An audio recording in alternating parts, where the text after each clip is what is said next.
What's going on, guys? PepperBelly here, bringing you an in-depth tutorial on Warframe. Going to be giving you lots of information. I'm going to be throwing this stuff at you pretty rapidly and pretty fast. There's no gameplay in this video, so for those of you that are actually wanting to see gameplay, you can check out my impressions video I uploaded a couple days ago. And there will definitely be more gameplay coming out as my friends and I will be making some intense co-op games, maybe a mini-series out of it.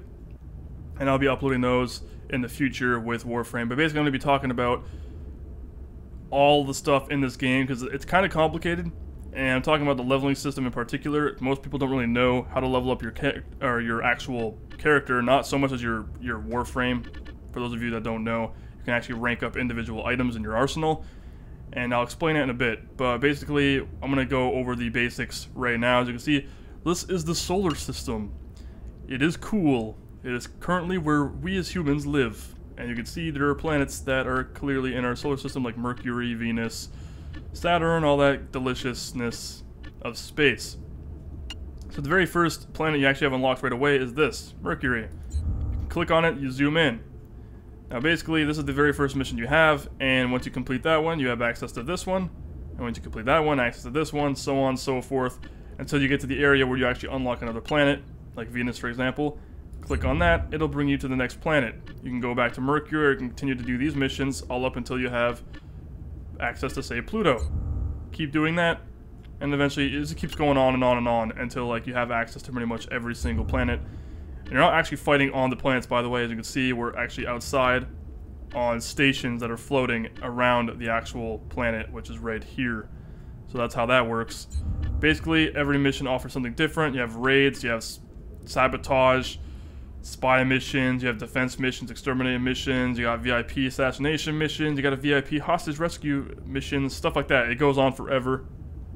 Tons of stuff that you can actually do playing with your friends or playing online.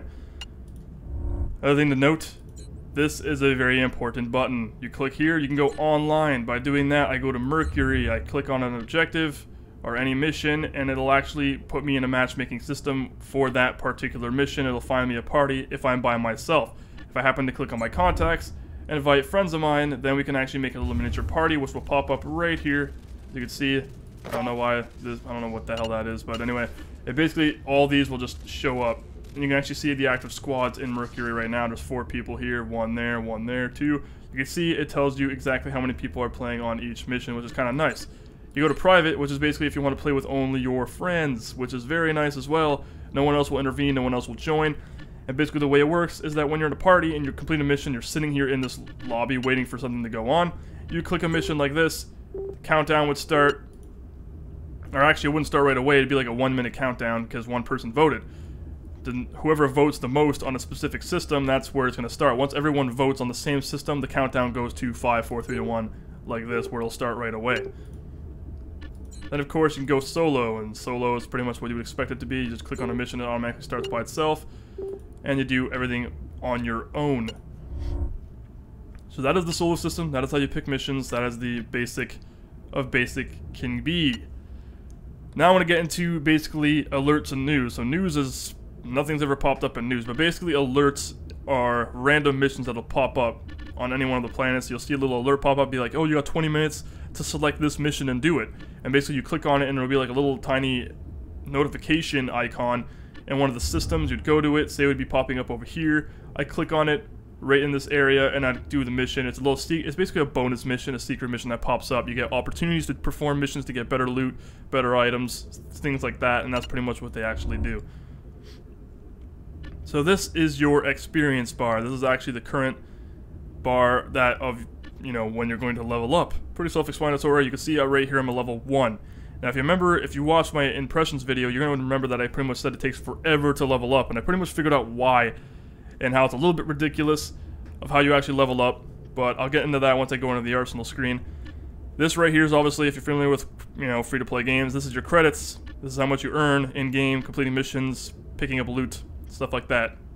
Stuff you need to, this is absolutely crucial actually, you need credits because that's just the way it is. You want to get things done, you need credits. That's the way it is. This is your platinum. This is when you actually pay money. You get in-game currency called platinum. So let's go ahead and take a look at the arsenal. So this is my character. He's an Excalibur, Warframe. Currently ranked 15 in that.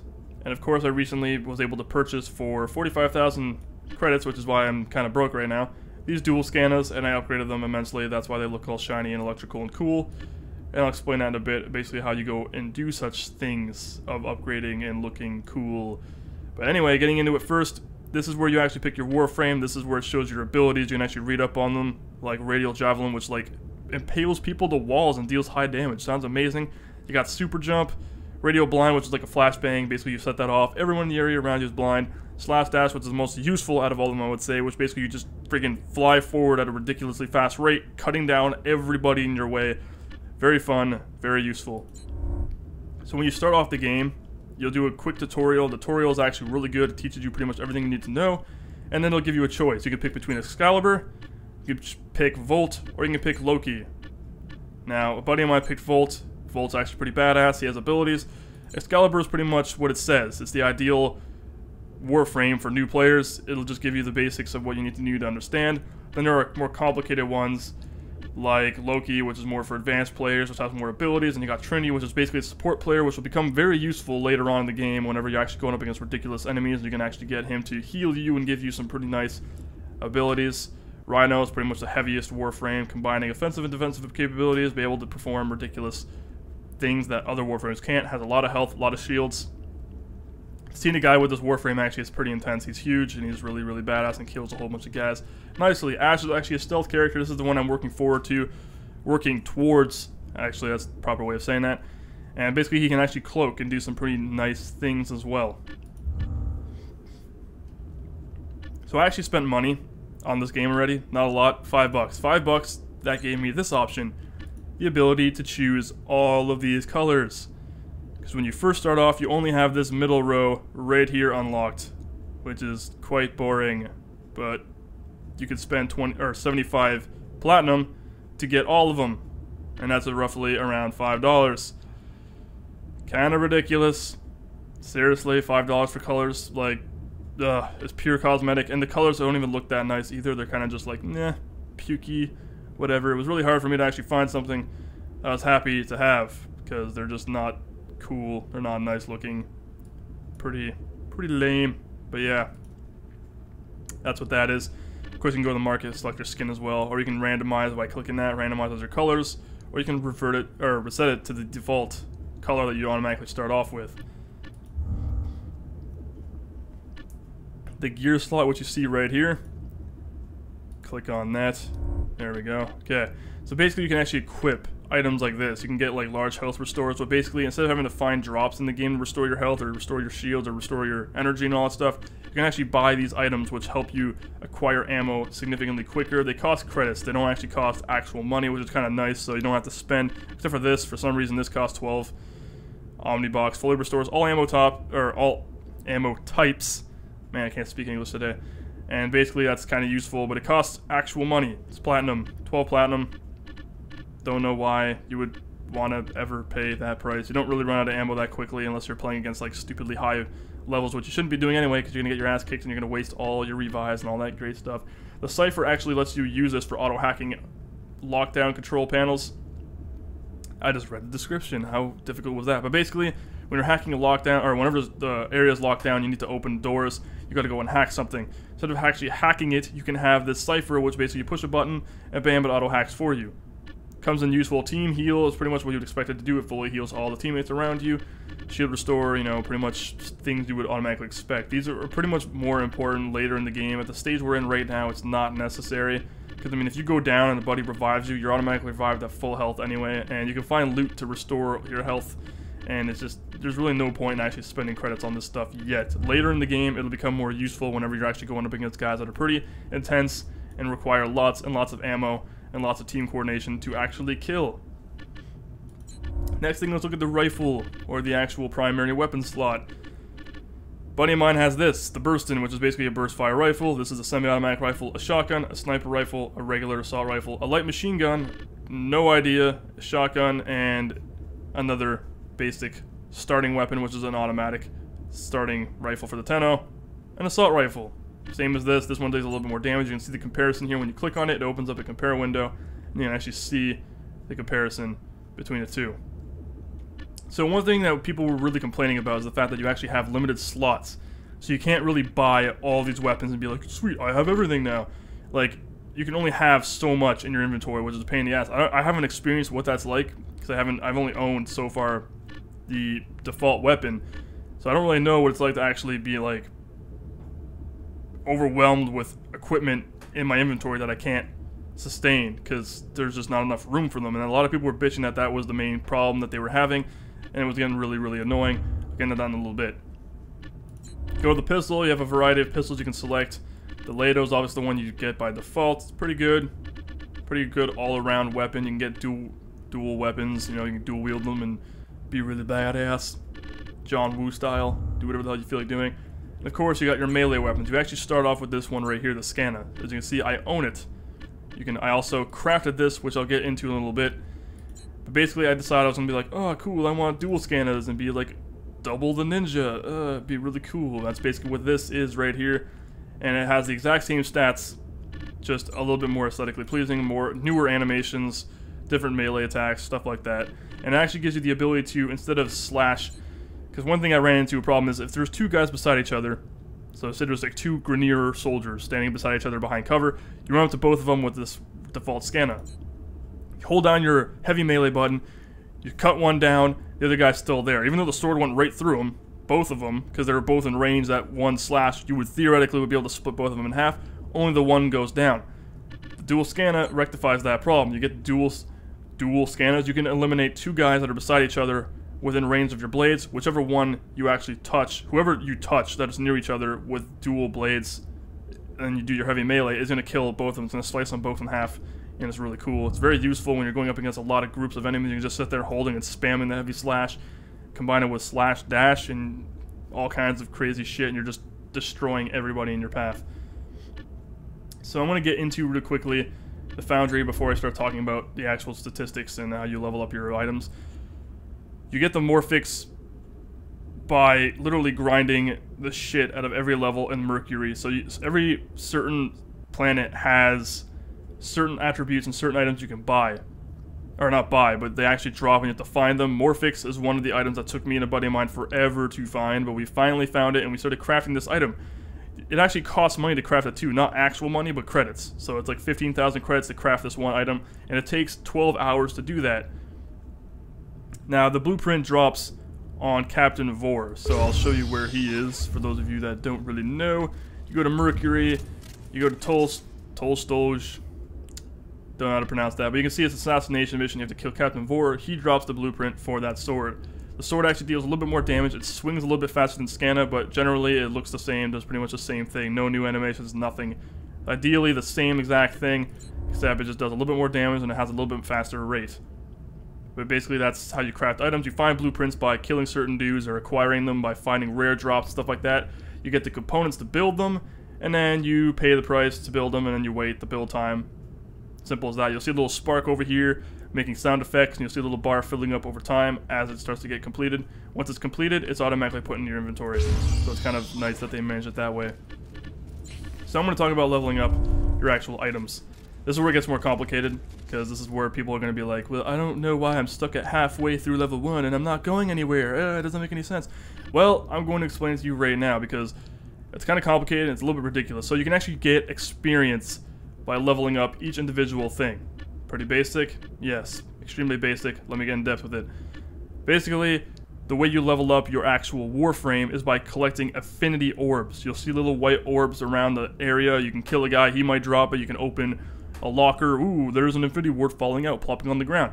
You basically go up to said item, pick it up, you get 100 affinity, bam, there's experience for your Warframe. You'll see this start to fill up. For your actual weapons, it's pretty self-explanatory. You basically have to kill with your weapons to level them up. It makes perfect sense. Kill, the more you use the weapon, the higher the rank is. Where it gets complicated is how you actually get your mastery. Mastery and Warframe are completely different, so don't compare these two here. Mastery is your overall rank, your overall level. So certain items you can't use until you actually level up your mastery to a certain degree. This is what takes forever to rank up. These rank up fairly quickly. This is slow as fuck. So let me explain it to you and why it is.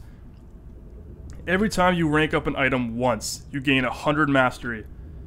So you get, I don't know, I rank this guy up from, or this assault rifle from rank 1 to 2. Bam, 100 mastery. I rank it up from 2 to 4, or 2 to 3. Man, I can't even do counting. My god, I'm retarded. 2 to 3, bam, you get another 100 mastery. Every time something ranks up once. So it doesn't matter if you're a rank 30 million in Excalibur and rank up to 30 million and 1. It's still going to be 100 mastery. It's always 100 mastery per rank up of a specific item. Remember that because it's crucial. Because what a lot of people tend to do is they'll actually buy a weapon like this. They will resell the weapon, so they'll rank it up to rank 5, for example, or rank 10. They will resell it. They will buy it again, rank it up some more, resell it, and buy it again.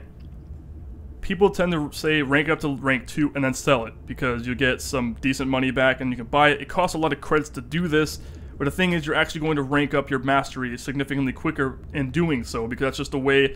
It's a lot faster to rank up 1 to 2 or 5 than it is to rank up 15 to 16 to 17 to 18, trying to continue to make your weapon a super high level tier awesome weapon of destruction when it's actually going to take you forever because it's a lot slower because the experience that's actually required to level up at those ranks are way more demanding than it is to rank up from 1 to 5.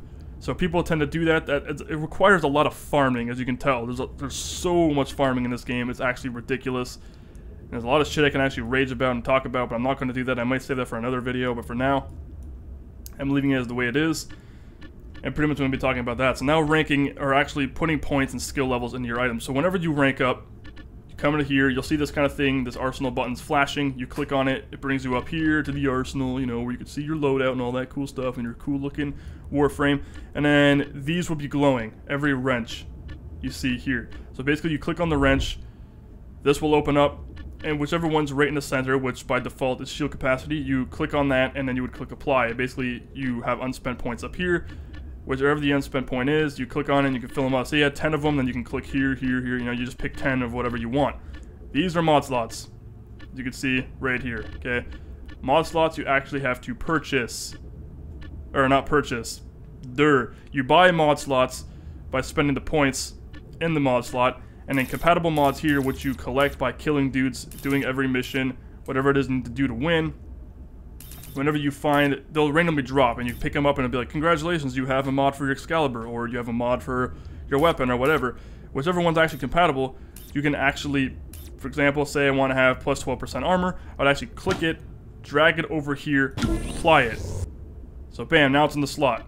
It's not applied yet, because I have to click down here, but it'll pop up in the top right, as you can see right here. Excalibur mod, it requires 500 credits to actually apply it. So if I want to actually equip it, it's 500 credits. If not, I can click cancel, then go back at it, and it's not there. However, if I do want it, say I want to have a loot radar, for example, so you can find it right here, yeah, 17 plus, or plus 17 loot radar, it still costs 500. Then I would click apply, and that's how it would work. It would finish by actually sticking that mod in there. Some mods are actually not available to use yet because your mastery level's too low, so they will be grayed out at the bottom. You will not be able to use them. That is what that means. So next up is actually being able to upgrade the trees. You can see this is the entire tree right here, right? You're like, oh, that's not very much. Well, you can go to the market, you can go to equipment, and you can purchase yourself one of these, the Orokin Catalyst, which is for weapons, or the Orokin Reactor, which is for actual Warframes. They cost 20 platinum each. I'm pretty sure, I'm not entirely sure, I could be wrong, but I've heard that it's possible to find these in drops, but they are extremely, extremely rare, so the better thing to do is just to fucking buy it for 20. Plus, if you get yourself a beta key on MMO Hut, or whatever website you're going to go to acquire beta keys, you get free platinum anyway. You get like 50 or something. You get something that's not too bad. And basically you can buy these anyway, so you're pretty much getting them for free regardless. But I would suggest and highly advise that you do not... Okay, that was really weird. That you do not actually spend it on a certain Warframe or a certain weapon unless you're actually planning to seriously keep that item. For example, Excalibur, I'm not even sure if I really want to use him. Once I get my mastery to level 2, I'm probably going to get Rhino, because it seems like he has no price underneath him. It's probably going to be an actual blueprint instead of an actual, like, the armor itself. I have no idea what it means because you can see there's no price underneath them, and when I try to buy them, it's like, you need to be a level 2, but you are a level 1. So get the fuck out of my face. So basically, once I get to level 2, I'm going to try to buy this. See what happens. I don't know. I'm going to figure out how to acquire this, but basically it's either going to be a blueprint or it's going to give me the armor right out. Whether if it's a blueprint, I'm going to find the items to do it, and I'm going to craft it. But basically, it's a one-time use thing when you're using the Oricon reactor. But as you can see, once you hover over it, all these new skill trees pop up.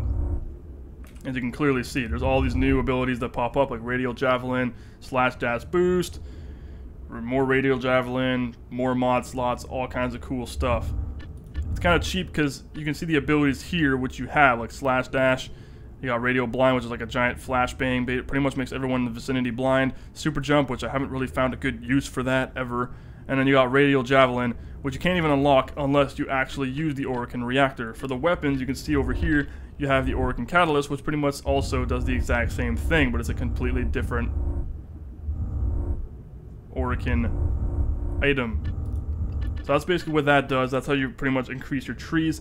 But I would seriously advise not doing that anyway, because if you want to get your rank, your actual level in mastery up, you pretty much are going to be selling and rebuying the same exact weapon every fucking time, just so you can rank up your level quicker. That's the only way of really doing it, because I mean, if I had all these at rank 30, I was going to rank 31. It would take me forever. I'd be grinding forever trying to get these experience bars filled up as I'm killing guys because it requires more XP to level it. Much like an MMO. Any game that requires you to level up, you're gonna the XP obviously increases in between bars, you know, like it requires 100 XP to get to level 2. Now it requires 200 XP to get to level 3. Same idea. So it's a lot quicker just to sell it, rebuy it, and then rank it up again to get your mastery, just to keep flying, because every single time, like I said, it only goes up by 100. So by doing that, it's going to help you to rank up significantly quicker, and it's going to help you a lot more. Well, that's pretty much it for this tutorial. I don't know how long that's been. It's been quite a while, but hope you got the basics down. Like I said, more gameplay coming in the future, because right now this is pretty much just a standard tutorial, because a lot of people haven't really understood how to rank up and how to do stuff like that. Another idea is that playing online, especially if you want to play solo, I would recommend playing in private mode, because every time you go to solo, you don't get the nice bonuses that you would in co-op, whereas if you play private, it assumes that you're in co-op, and then boom, you get all this nice bonuses that you would normally get in co-op, because you actually level up quicker by playing with friends. So I strongly recommend doing that as well. Play with friends, get a group of guys, go online, do whatever you need to do, or you can just play solo in private mode and you get all the bonuses that you would get, say, by doing a regular mission by yourself. Holy shit, it's Earth. That's pretty neat. Let's go to Earth and kill dudes. But anyway, hope you guys enjoyed the video. Please remember to rate the video, comment the video, and subscribe if you want to see more in the future. Take care, guys.